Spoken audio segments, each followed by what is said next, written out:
Okay, thank you everyone for your patience. So Veo, hopefully that gave you, and Phuc as well, a little taste of what talent are thinking. I mean, you talked to thousands in your career, just in the last few months probably. But to hear at this summit where people like Calvin, he just randomly picked these dates. He happened to be in town and it coincided with the summit. Jade is Vietnamese. She speaks better Vietnamese than almost everyone in this room probably. Doesn't know a lot about work and life here either. What are your first thoughts about what they had to share? Just maybe a little casual like reaction from the two of you. Veo or Phuc, you want to start? Yeah, actually, just within this room, I can recognize several similar faces and familiar faces, actually. Some are candidates we have spoken to in the past. Some are actually now currently working in Techcombank, obviously. And some are our partners, the people in the industry that we have the chance to connect. So it's really good to have this opportunity together here today. And it's really interesting to hear the stories from two of your friends, which I have to say, among all the things that they shared, there are things I agree for sure, but there are things I also disagree, right? And hopefully with this second session, to add on to the first one, we hope to share additional perspective from, I think for me, myself and Phuc, we are industry practitioners who have been there, done that, and have seen how the recruiting landscape, how the talent landscape in Vietnamese, and it is pretty exciting for the last 3-4 years. And of course, if you guys have any other questions, happy to share further. But thanks for organizing this event today, and hope to expand the connection after this. Jade looks a lot more relaxed. Phuc. I trust you. The recruiting process is not that weird in Vietnam. I'm not sure where you're looking at, but This was probably the weirdest it gets. So I did not tell them I was going to do that, by the way. Phuc, over to you. First thing first, what you have shared earlier is absolutely normal. Okay? So whether you are from the US or wherever coming back to Vietnam looking for the opportunities, or you are Vietnamese who are looking for the right opportunities in Vietnam, it was just simply a very typical thought process. And again, at the end of the day, we can talk about that all day because that's our job. We have people to find jobs. We have companies to find the right people. But for you don't have a network. You don't know what's going on. It's absolutely normal. And it recall, just a bit of my personal touch over there that this is my second company. I've been with the company for 10 years. And my first company, I was there for 2 years. And when I was about to look for the next challenge, I got exactly the same. I sent email, no answer. I called people, no answer. I got interview, no feedback. And I was getting lost. It took me a few months to find out the opportunities and the company that I wanted to work for. So it's absolutely normal. And reach out to us. We're here to help. And this is something that I think that's why people work and use agency, right? We make people's life easier and we can facilitate that process for you a lot more easily. But absolutely normal. Huh? Thank you, Phuc, for that. We're going to move over to some of the questions that we have shared here to our panelists. One is more for Techcombank specifically, the others for Vietnam in total. What are the most sought after talent profiles that Techcombank and then generally companies are looking for in Vietnam? And more specifically, ones that OVs are sought after. So I'll start with Veo for that question. Okay, and before I say that, just to share a little bit of background about myself, I have been with Techcombank for 4 years. I joined the bank as the head of talent acquisition, and just very recently moved to be the head of HR business partner. And I joined the bank during a very exciting time, just end of 2019, starting 2020, where we decided to refresh our strategy, including people strategy. And if you recall, just a year after that, then COVID hit and the world turned upside down. So during that very, very interesting time, we have very bold and compelling people strategy as well. And having been through that journey, I can vividly remember how we went through that. And to Hao's question, I will share some direct experience and what Techcombank has done in the last 3 years. And because Techcombank, we are always in the pioneers for the talent front. So somewhere in that Techcombank story, you can also see that is how the market in Vietnam has been evolving as well. So what kind of talent typology that Techcombank is looking for? There are three types of talent. Number one, I will call them people who are digital innovator. So people who have skill set across digital technology, data, and who can help with transformation, who can have it driving digital agenda. And that is something that Techcombank has been pursuing very aggressively for our 5-year strategy, 2020-2025.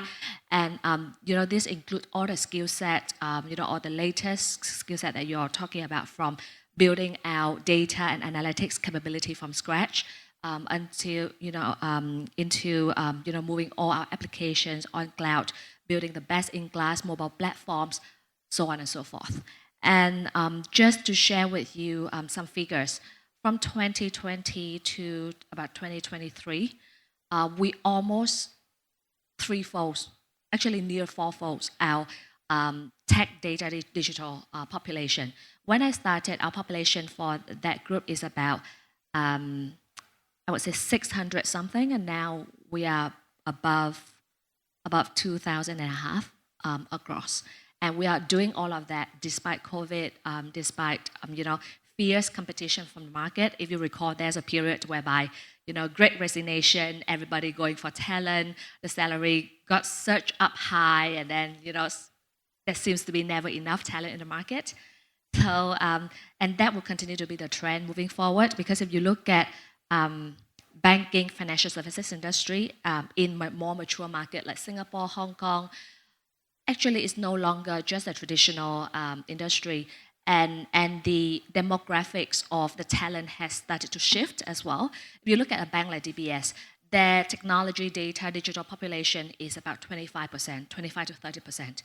When we started Techcombank, we have about less than 10%, 5 to 7%.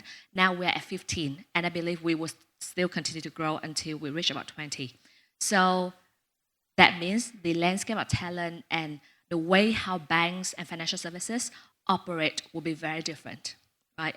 Because that is the big base.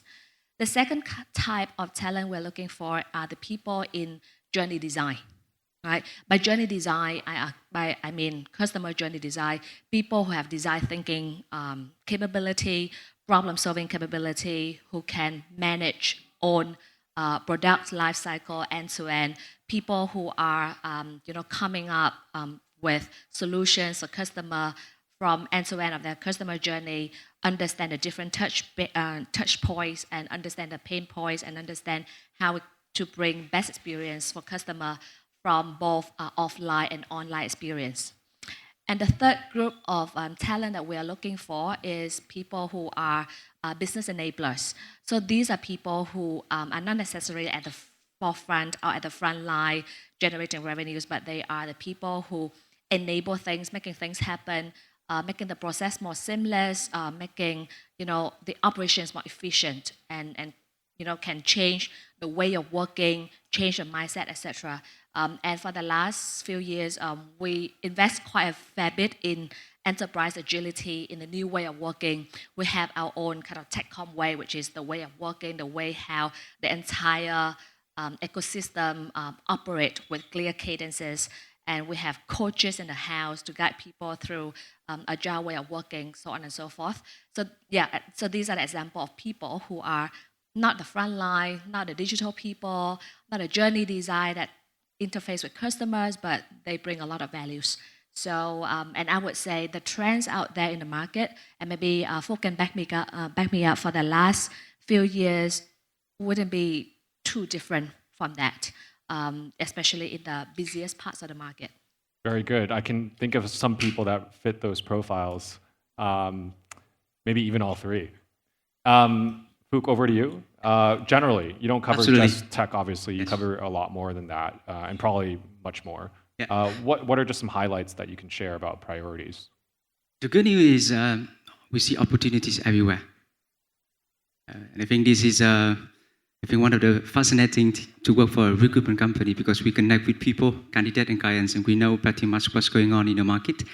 And I think a lot of people have already mentioned on tech and digital. But there is one thing which is also very big in Vietnam, manufacturing. Huge. We heard about FDI, we heard about manufacturing moving in Vietnam. It's happening on the ground. Typically, we see any jobs that are working in the factories, such as QC, quality control, quality, production, engineering, especially R&D nowadays are getting a lot hotter. Because generally speaking, we just don't have local talents for those type of jobs in Vietnam. Manufacturing, huge, and it could be the future here, okay?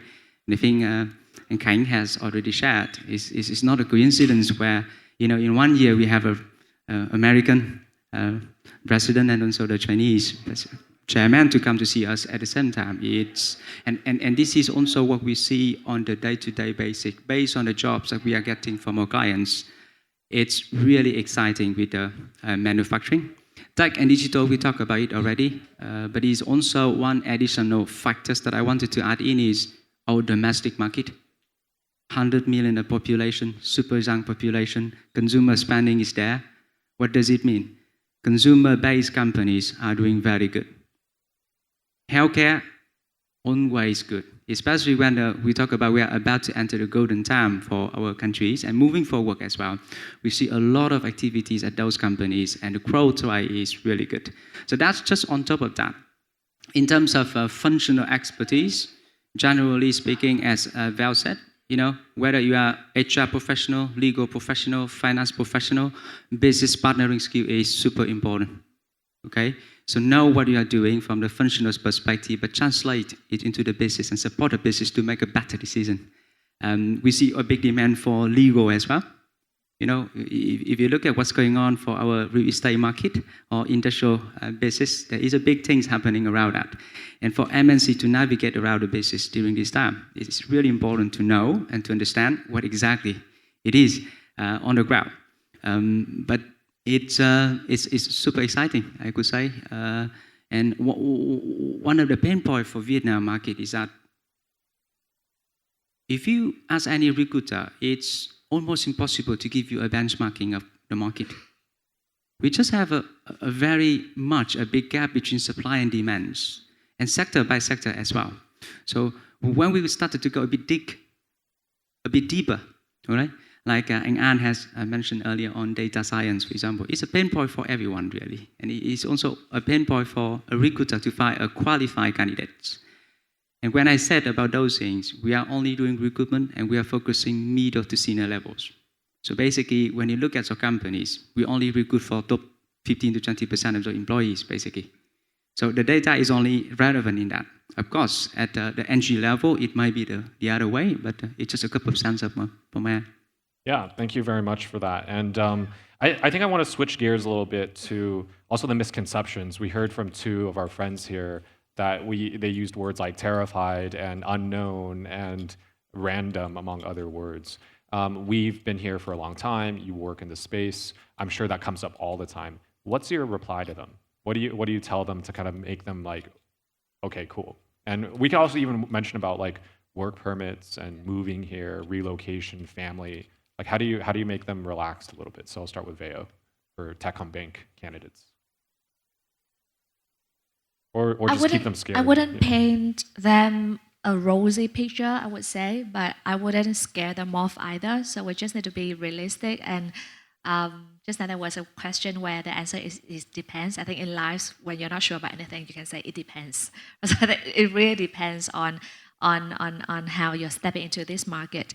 Obviously, if you compare Vietnam as a developing market as compared to other more developed markets, number one, the numbers of opportunities and the concentration, the quality of opportunities might not be the same like what Jane has in the US, right? But what you need to understand is, of course, you want to be more familiar, you want to be more familiar with the process. Then you should find out, or you should understand who are the key players in that market. Where are the biggest opportunities? Where are the big clusters of different opportunities plus employers there, right? And I'm pretty sure if you go, and likewise on the supporting side, if you go to the kind of high quality recruitment agencies with brand name like Robert Walters, Michael Page, so on and so forth, then you would expect, I would say, 80, 90% similar experience like you have in other similar market. So, but in terms of challenges, I can highlight a couple. Right at the very start, I would say it starts from your expectation. For overseas Vietnamese looking for an opportunity to come home, whether it's for a job or whether it's for business opportunity, it all starts with, what is the compelling reason or what is the core motivation for you? Because if for the very first step, this part is weak, then you already start off on the wrong foot, right? If you're looking for a job, you have to understand what is a core driver.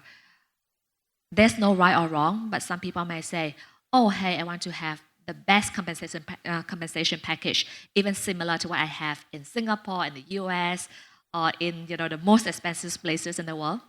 That can be a motivation. Let's not talk about whether it's realistic or not, but at least you know your motivation, right? By the way, guys, they have a very nice office. So pay is going to be competitive, but the office is spectacular. So that's in Hanoi and Ho Chi Minh This is coming City. from him. This is not coming from us, right? For those of you going on the tour, you'll see. Yeah, I'm not. That's why I'm saying there's no right or wrong, but start from the motivation. Or likewise, other people, maybe like myself, would say, "Oh, I've been overseas for a long time. I really miss family, and if there is a good opportunity that allow me to be nearer to my family, and at the same time feel like I can contribute back to my country, because ultimately." For those years I was overseas, I always feel like I worked really hard, and it seems like I was just contributing to Singapore. something, in the air without knowing what the ultimate purpose is. So that is for me. And for some other people, it might be other reasons, right? But knowing your motivation is key. And with that motivation, it will steer you towards various actions. And later on, everything will tie in together, right? And then come to the second part in the actual job searching or opportunity searching. My recommendation is just use your common sense, like what you have had in other markets. Go to LinkedIn, still message people, still calling people. You actually will be surprised, Jane, that LinkedIn has, Vietnam is the highest growth market for LinkedIn in Southeast Asia altogether. And to our misconception that LinkedIn is maybe for the more senior people or for the older people in Vietnam, actually now the majority of people on LinkedIn are Gen Z. Yeah. So this is again another misconception. Or LinkedIn is only for really, really senior job. You don't have entry level jobs. That is not true as well, according to the data. And if anyone can tell you what are the top 5 job portals in Vietnam, or who are the top recruitment agencies in Vietnam, and work with those. And I believe if you go through those steps, you already get 70-80% of your job search technique right. And obviously, just like any other job search in elsewhere, if you have additional advantage with relationship, with networking, with other softer aspects, then please go ahead. Talking about relationships and networking, how does Techcombank help people actually move? Let's say they say yes, but then they get delayed by a year because they couldn't get the work permit. Does it happen, or you guys can smooth that out pretty quickly? But before I jump to that question, then the third part in my sharing in the journey is, okay, so if let's say you get a job, then what next, right? I would say that just watch out for the potential complications and frustration during the work permit application or the visa application if you're not having Vietnamese passport, Vietnamese nationality anymore. That is something that I wouldn't try to hide it from you, because the reality is that process is very, very complicated, right? Because you need to apply for the job title to be approved, then you apply for work permit, then you apply for work visa, and during each of the steps, there are gazillions of documents, and then you need to legalize, notarize the documents. You need to perhaps run to 100 places to gather all your documents from all the places that you have lived so far, your criminal record since you are 18 years old. That's just to name a few, right? And that is why, for the people who we bring to Techcombank for the overseas Vietnamese, for those who have dual passport, we always encourage them to use Vietnamese passport to enter Vietnam. not only to save the effort on the visa work permit application, but also if ultimately you plan to have a long-term life in Vietnam, right? Think about, you want to have your financial planning, want to invest in properties, you want to buy houses, etc. You will not be able to do that on a expat passport per se, right? And hopefully use Techcombank products to do that too. Yeah, so if you are an expat, there will be a lot more limited options for you when it comes to financial products. So those are the 3 touch points that I will share to all the overseas Vietnamese here who are looking to come back. And to your point, how about the network, the relationship, that is important. And I mean, an event like this is a chance for people to get connected.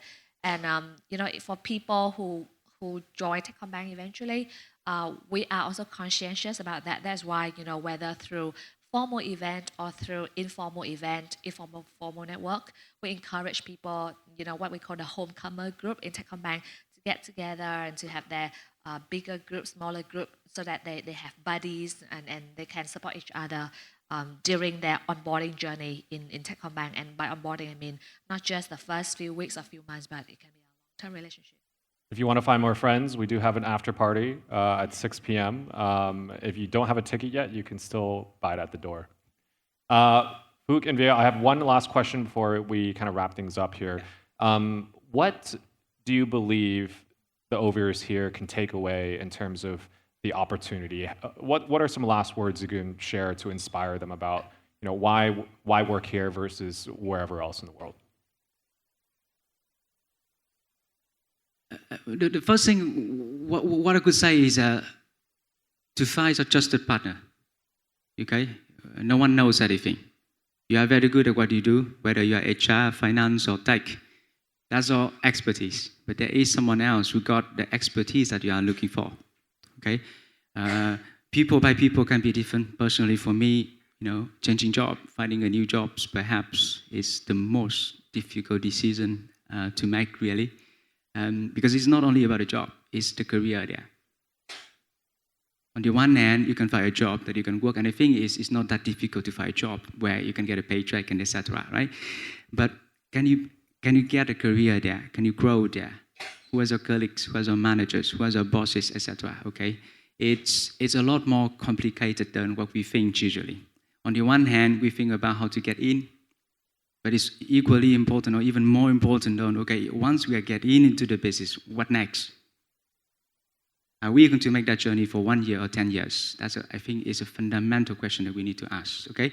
And there's nothing wrong with that. So what I said is finding someone, like I can see, okay, it can be with us, it can be with someone else, but someone who listens to you. More importantly, understands your experiences, understands your expectation. The resume is just a resume. It doesn't say anything about you as a person. The online interview is extremely different with the face-to-face interview also as well. Right, so it's about finding someone who know you, who understands you. You just done, right? And that person will be your representative to help you to find the opportunities that you are dreaming or you are thinking, because those people, they have a network. Okay, and especially in Vietnam, we talk about pretty much the multinational companies, a big conglomerate in Vietnam, and I think most of the time people have a network. It's just a matter of who do you contact and when. And the consultant will be helping you to identify those moments. Okay, they will tell you, like what Val said, your expectation is not reasonable. They will tell you, with that expectation, I'm sorry, but I couldn't help you. In myself, it's like, actually, that's reasonable. I think we can help you. So, because at the end of the day, that's a win-win situation for everyone, for you, for that agency, and for the client in the end as well. And again, one of the things for me is so important to make it special. In my business, I talk a lot about commodity and versus a very nice product, okay? You need to think about also how are we position yourself into the market as well. I think that's another way that people usually underestimate. Okay, how do they look at our application? How do they look at our profiles in general, right? So that's a few cents, okay? But finding someone, you don't need to know anything. You just need to find the right person, and then a person will do the rest, basically. And I think It's pretty much saying about the market, and that's why I said, okay, there is opportunities everywhere. It's just a matter of finding it, and there is always someone who can help you with that. In summary, speak to Phuc. Veo, over to you. Yes, for my last words and a little bit of an inspiration and motivation as well. I think Vietnam now is an exciting place to be. Vietnam's story is one with resilience, with growth, with progress. And I mean, you know, on the contrary of what people might think that, oh, you know, whether I'm making a step back in my careers by going back to Vietnam, you know, whether, you know, I have to sacrifice something, I'm happy to challenge that, because in a market like Vietnam, you have plenty of opportunities to see things that you haven't seen and you haven't got the chance to be exposed to in other mature markets. You'll be facing with different kind of problem statements. Let me give you an example. For people who are in tech, in data, in digital, right? I'm taking Singapore as an example, right? The most you can see is a population of 5-6 million people in the country, and the growth is one, single digit or less. You know, building an infrastructure, building the architecture, building the system capability for that market is obviously very different from in Vietnam. Like, you know, maybe the baseline of starting, the starting baseline is 10-20 million of customers, 20-30% growth every year. That will change your problem statement completely, right? And that will create very, very exciting challenge for the techies, for those who want to not only run things but build things.